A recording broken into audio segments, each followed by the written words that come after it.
admit as we, after you do whatever. Not see myself.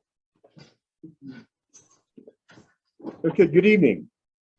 My name is Albert Simon. I'm the steward pro tem of Owens Chapel AME Church. Welcome to the 21st presentation of Kwanzaa. This is our third year in bringing this insightful program to you. We hope it serves as an insightful blessing to you. The developer of this program was a Dr. Malaya Karinga. He says it is our duty to know our past and to honor it, to engage our presence and improve it, and to imagine a whole new future and forge it in the most ethical, effective, and expansive ways.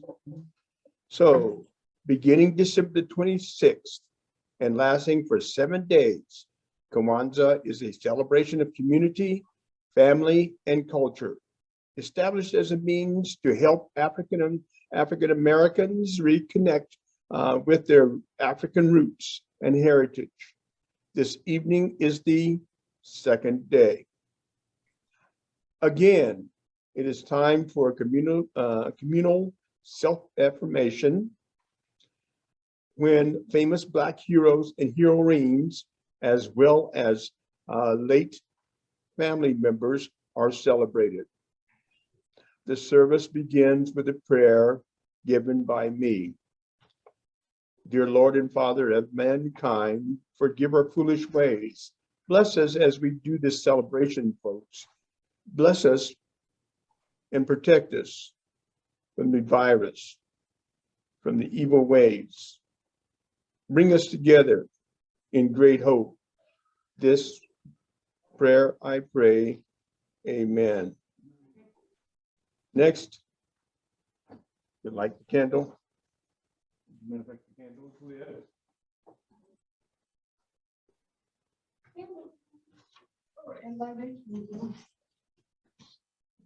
Okay, Reverend Robinson, you're on. Thank you, Reverend Simon, or Elder Simon. Good evening. Welcome to the second night of Kwanzaa.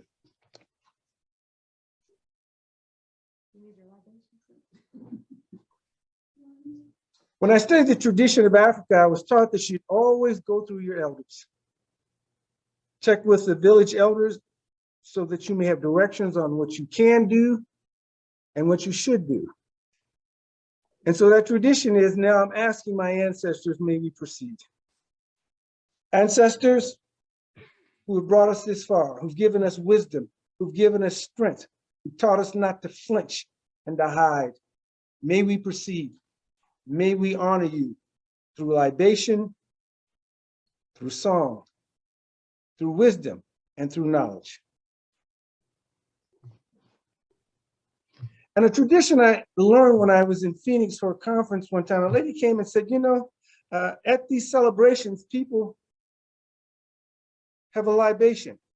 And the libation a lot of times has to do with not only honoring the ancestors, but looking for goodwill and good feelings, good harvest, good relations with one another. So I'm going to do the libation for this evening. Ancestors, we honor you and bless you, and we give you libation.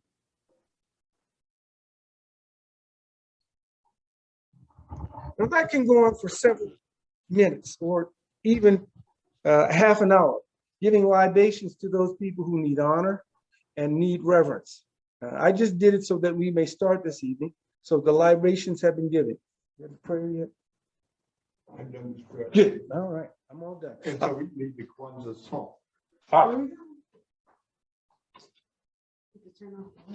So,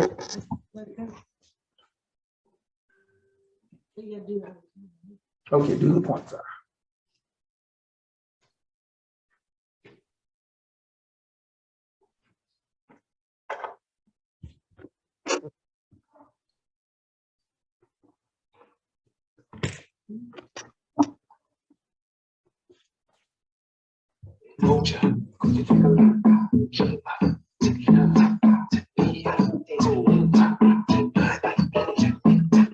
One Kwanzaa celebration. Kwanzaa, Kwanzaa celebration. The first day of Kwanzaa, we call it Umoja, unity, unity. The second day of Kwanzaa, Kujichagulia, self-determination. The third day of Kwanzaa, we call it Ujima, collective work and responsibility.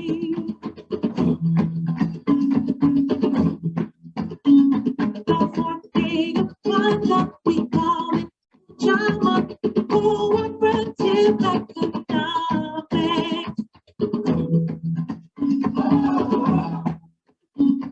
The fifth day of Kwanzaa, we call it Nia, purpose, purpose. I have a purpose. The sixth day of Kwanzaa, we call it Kuumba, creativity, creativity. The last day of Kwanzaa, we say Imani, that's what we call faith. Kwanzaa, Kwanzaa celebration. Kwanzaa, Kwanzaa celebration. Kwanzaa, Kwanzaa celebration. Kwanzaa, Kwanzaa celebration.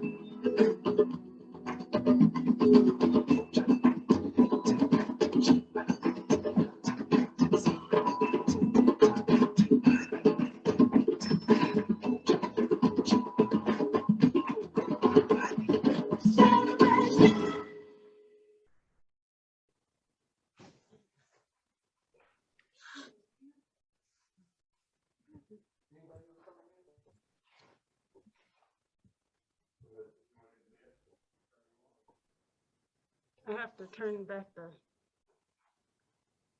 Did you lose visuals, everybody? Can you see the room? Yes. Yes. Okay. Yes. We're gonna do the next part of the program. Everybody admitted that you went? For now, yeah. Okay, our speaker is You can come and come. First Lady of the New Covenant Mission Center and one of my ex-students. And her name is Sister Tiffany Walker. Okay, I met her, she was in my class in the 9th grade. And it was in the 9th grade, she told me she wanted to be a teacher. And that's what she's been doing, as her husband, who was standing right next to her, protecting her. And so I'd like to present this evening Sister Tiffany Walker.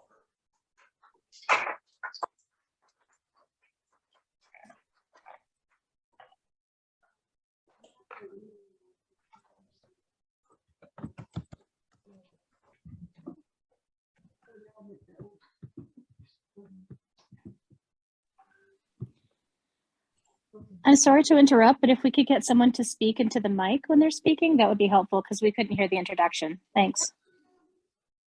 Thank you.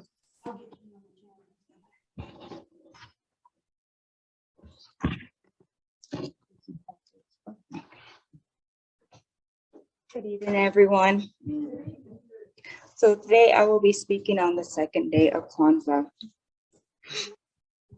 And we're talking about self-determination. We're talking about Before you do that, could you introduce yourself? Because we didn't hear who you were. We just know, we heard nothing that he said about you. Yes, ma'am. I am Tiffany Walker. I've been here in Alamogordo since 1987. I've been a teacher for the last 18 years. I'm working with children. I love it. I really do. So as I was saying, self-determination, looking at having purpose, having that determination, that motivation to fulfill our purpose in life. Now, when we're doing this, we're not just doing this with a whatever attitude. It's having that self-motivation, not allowing that negativity to influence our decisions, not allowing what other people say about us dictate what we do in our actions. We're looking at creating a name for ourselves, defining ourselves, naming ourselves, creating for ourselves and speaking for ourselves. And too often, we often let people name ourselves for us. How many times have we been in a situation when they go, hey, there's that angry person, or hey, there's the broke one. Yeah, they're not going to have any money for the rest of their lives. And at that point, we go, yeah, that's me. We don't define ourselves. We don't name ourselves. And even though that might be our situation, but our situation is not our destination. So we need to learn how to self-define ourselves.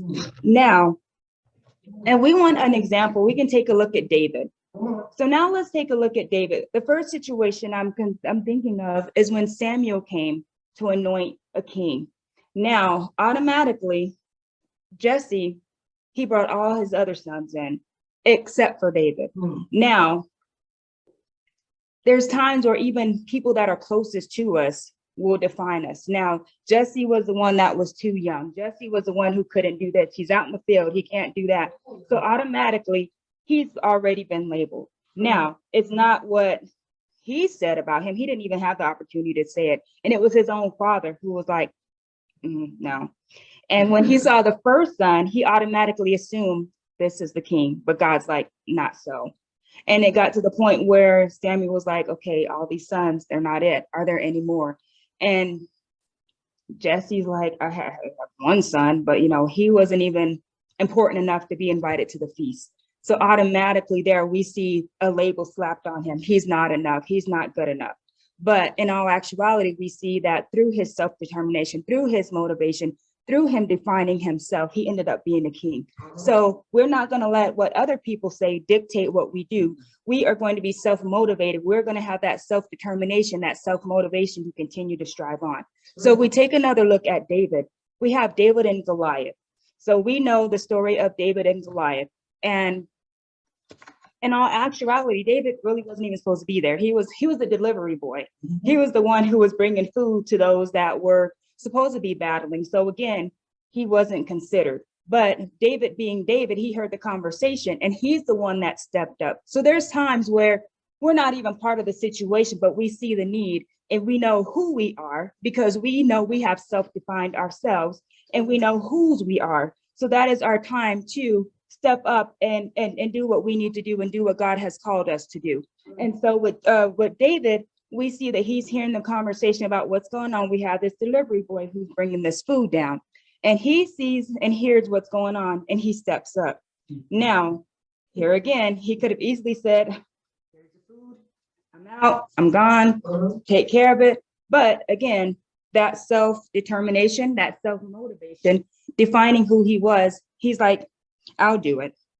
And again, here we go, other people defining who he was. Now he's already stepped up and say, hey, I can do this. Let me do what I need to do.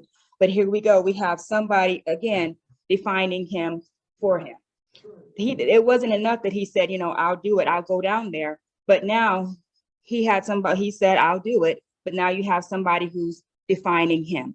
So again, it's another moment where he didn't allow somebody to define him. He let them know, this is who I am.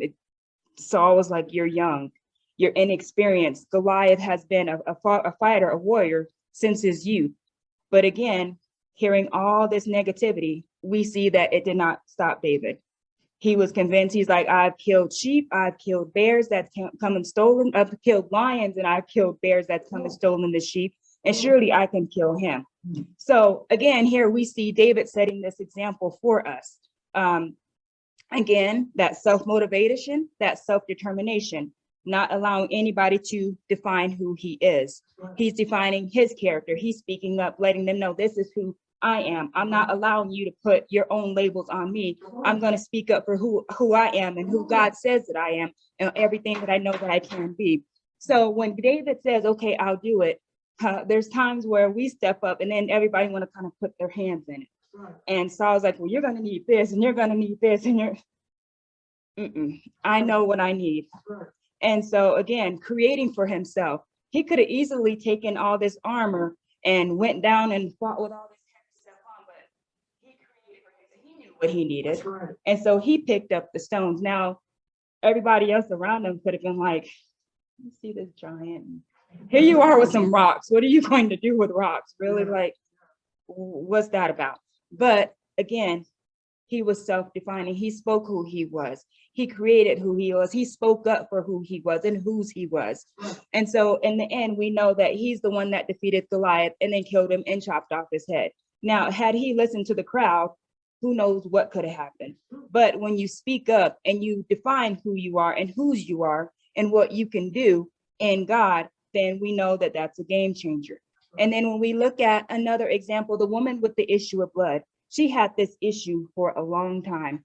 And I don't know about you guys, but if there's times where I'm in a situation for 2 weeks and I'm like, I can't do this anymore, Lord. Okay, I'm patient, but hurry up and come now. Like, yeah, I know I need patience, but oh, Lord, okay, I'm patiently waiting for you to come right now. I mean, it's a situation where it's just, we lack that self-determination sometimes, but we have that lady with the issue of blood.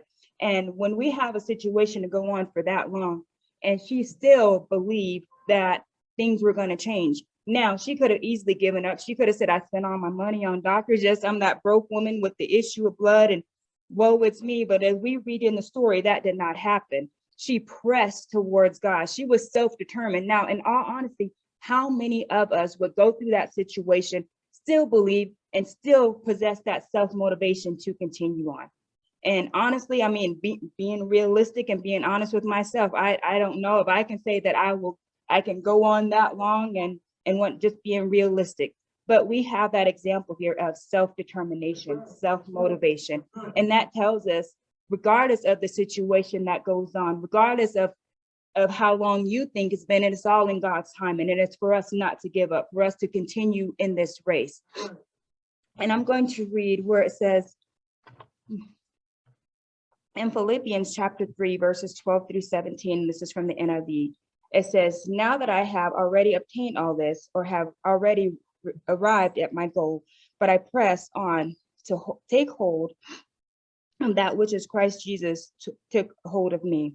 Brothers and sisters, I do not consider myself yet to have taken hold of it, but one thing I do, forgetting what is behind and straining toward what is ahead. I press toward the goal to win the prize for which God has called me heavenward in Christ Jesus. So right there, it lets us know that we haven't arrived yet, but we need to press, we need to push, we need to do everything that we can do within our power and depend on God to do the rest. We have to have that self-motivation. We have to have that self-determination. We have to know who we are. Now that's a loaded question. If you ask yourself right now, who are you? How many of you can truly tell me right now who you are? You might be able to tell me whose you are, but if I asked you every aspect of your life, who are you? Self-definition of yourself, would you be able to tell me everything right now? And although some of us may say, yes, I know this, and many of us might say, you know what, I know bits and pieces. But even though we don't know who we are, we have to continually work daily to define who we are. Now, that our integrity, our motives, our morals, all that is wrapped up into who we are. And we need to work and we need to strive to continue to determine and to continue to know who we are. Amen.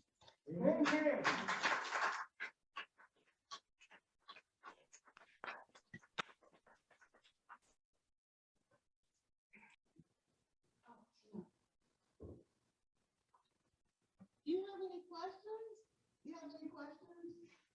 We have commentary right now, so if you have any questions or you'd like to make a comment, please go ahead.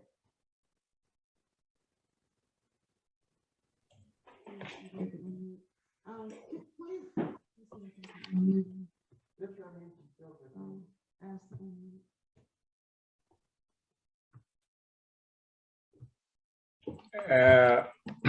This is Dr. Abotti. I'm so impressed by the speech. It was a very nice one, and may the Lord bless the speaker for this insightful knowledge and communication she has imparted on us. Yes, truly, as Black people, as Africans, we need to know who we are. We need to wake up, and I can see that all among African people, so many of us are still unaware of who we are. So many of us are still letting other people define who we are. You know, most of our history has been written by people who know nothing about us, or who wanted us to just buy a certain version of the history of mankind, and we blindly assimilate values that are foreign to us, knowledge that are totally destroying us. So this second day of Kwanzaa, I think, is very, very, very important for all Africans, all Black people. And while I'm here, I'm thinking so much about Kwanzaa in Africa. It's not that much celebrated here, and I've never heard about Kwanzaa until I met Darlene. And just last year, I attended Kwanzaa for the first time. When I posted things yesterday on my WhatsApp status about Kwanzaa, some people wrote me but say, "What's this?" They never know about this. What is it? Asking for information. So Kwanzaa needs to be disseminated. We need to share that news with our brothers and sisters all over the continent and in the diaspora. And of course, it does not just end on telling people about Kwanzaa, but also sharing African history with people. Who are we? Where did we come from? And is it what they told us the truth? How can we go back to the source, knowing who we are and taking control of our destiny? That's very, very crucial, very crucial. Here in Africa, I met so many young people who have university degrees and who never read a single book in their life, apart from the school books. So how can we know who we are if we don't read? So that's another issue here. And I'm thinking so much. We need, something must be done to wake all Black people up, to help our people know who we are and what we can do as a nation, as a great people to take back our history and leave our impact on the world. Thank you.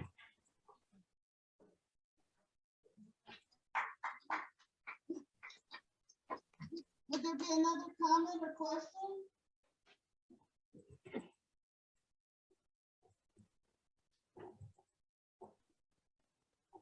You can speak that soon.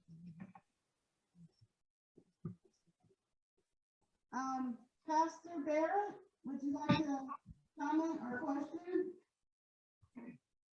I just want to say that it was a great presentation of self-determination. And I love the stories of David and the woman with the issue of blood. It highlights the fact that we have everything that we need to succeed, keeping in mind that we are each created in the image of God. Mm-hmm. And thank you so much, Sister Walker. Mm-hmm. Bless you. Donna Maxey, would you like to comment?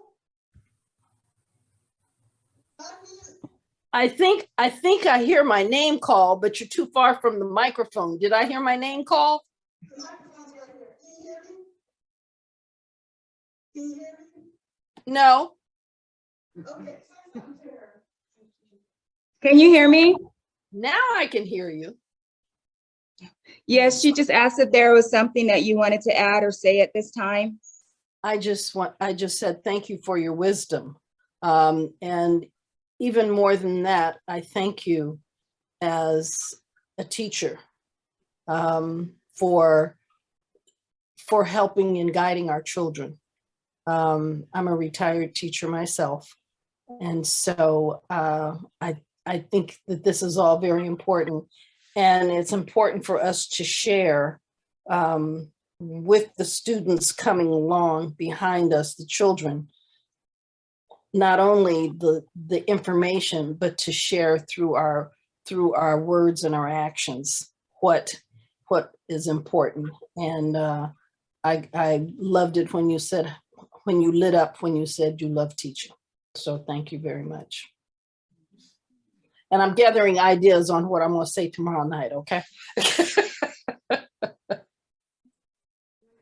of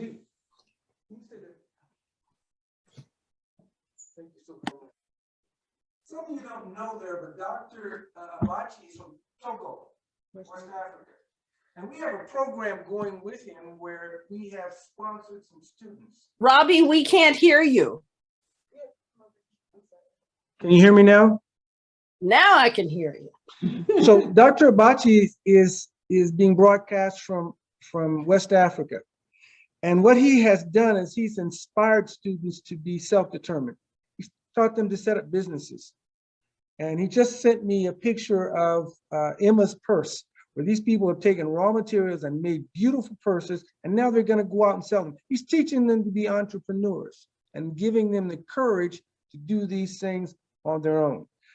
He is a great educator. We got several educators here. You working on your master's? Your speaker just finished her master's. Her husband has his doctorate. So yes, always push people to learn and to grow and to develop. Our ancestors told us, you better be somebody. We're somebody, and we expect you to be somebody. So she's carrying on in that tradition. And Dr. Abachi, with his program, we send him monthly contributions, is taking that money now and reinvesting it in students. And they're doing beautifully. I can't show you the pictures right now, but the people at Kwanzaa will get to see them. They make products, they go out and sell them, and now they have their own business. And so this is an extension of what she's talking about. Thank you, Reverend. Thank you. I think we are doing this all together, and we're praying the Lord to support us. As Jesus said in the Bible, the work is so large. There's a lot of work to do here in Africa. There's a lot, and we together we can leave some impact. We can help some people come out of poverty and ignorance. Thank you. This is Pastor Barrett. Could you please put information in the chat where we might be able to support that work or purchase their product?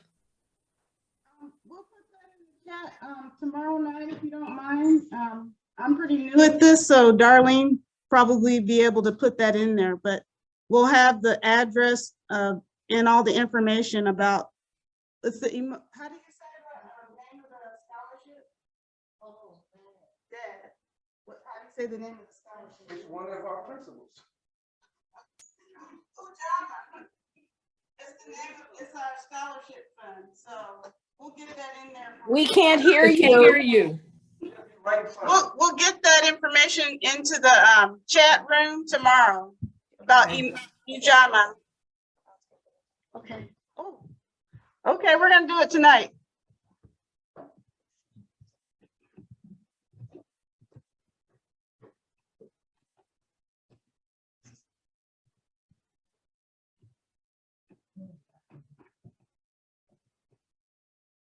Self-determination.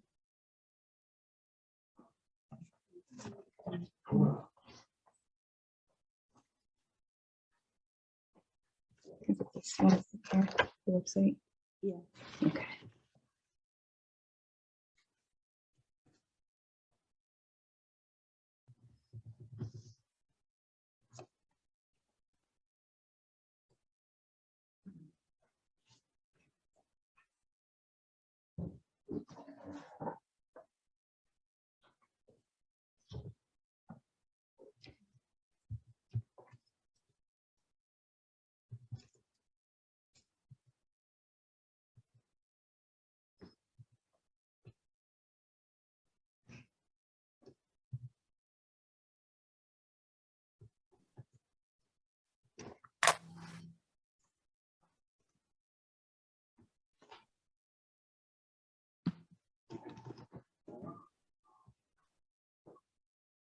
And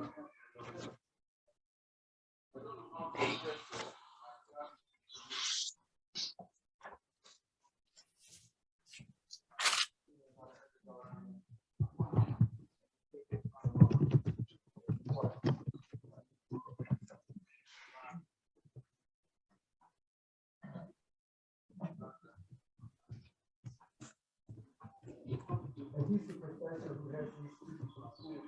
He goes through everyone every day.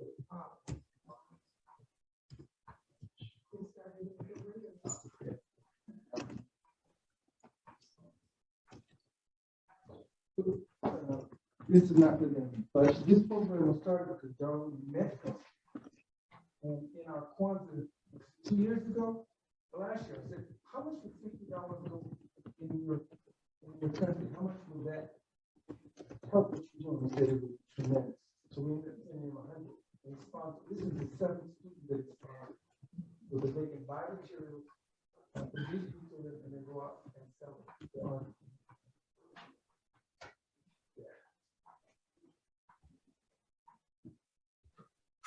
Thank you, Tiffany. You're welcome. Thank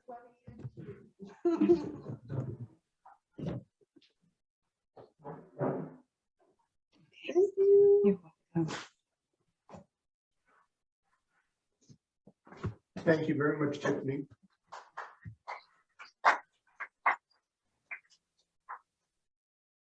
Okay, everyone. Let's see. Would you like to do some closing words, Pastor? Why not? Oh, we can talk to Pastor Phillips.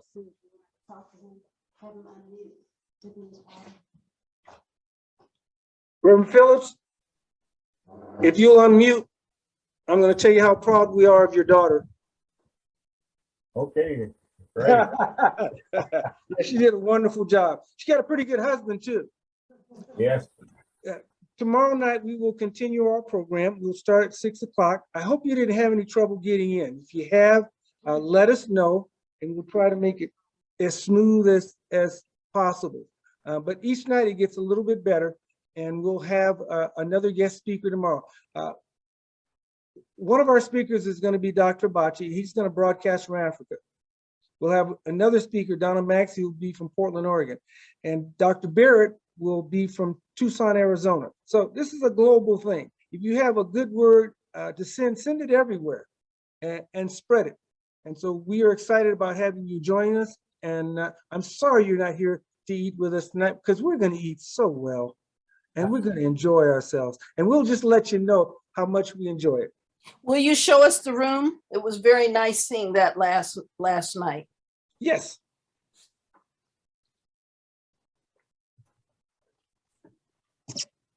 Gaby's going to do it for me.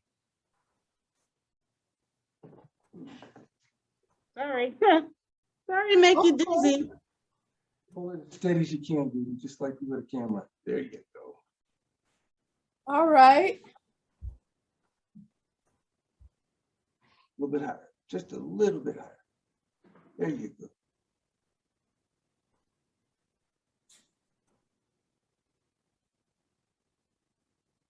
Thank you. And the first fruits. Let's get you in And if there's one thing I know is you people know how to eat over there. Yes, we do. We do. I wish I were there to enjoy this with you. One day, Dr. Abachi, one day. Yeah, sure. One day, Reverend. Thank you. See you tomorrow night. Thank you. Good night. Thank you. Blessings. Good night. Blessings. Night. Good night. Thank you. Good night, everybody. Good night. Yeah, see you tomorrow.